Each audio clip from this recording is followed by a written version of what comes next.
Всеки може да подкрепи насилието. Лесно е. Нужно е само... Всъщност, нищо не е нужно. Защото бездействието е съгласие с насилието. Но ти не си съгласен, нали? Ние също. Насилието има много форми и често засяга най-беззащитните. А понякога самите те се превръщат в насилници. Това е Бьорн. Това също. В подкрепа на Деня на розовата фланелка, международна инициатива срещу тормоза в училище, Икеа и екип артисти решиха да покажат болката на засегнатите. За целта използваха една от най-харесваните играчки – Фаблер Бьорн.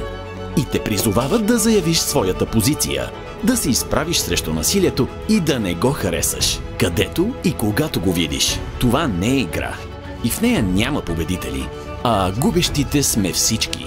Докато не променим правилата заедно. Ти можеш да помогнеш. Подкрепи Бьорн, като дислайкнеш това видео и покажи, че няма да подминеш насилието. Избери да направиш нещо. Не оставай безразличен.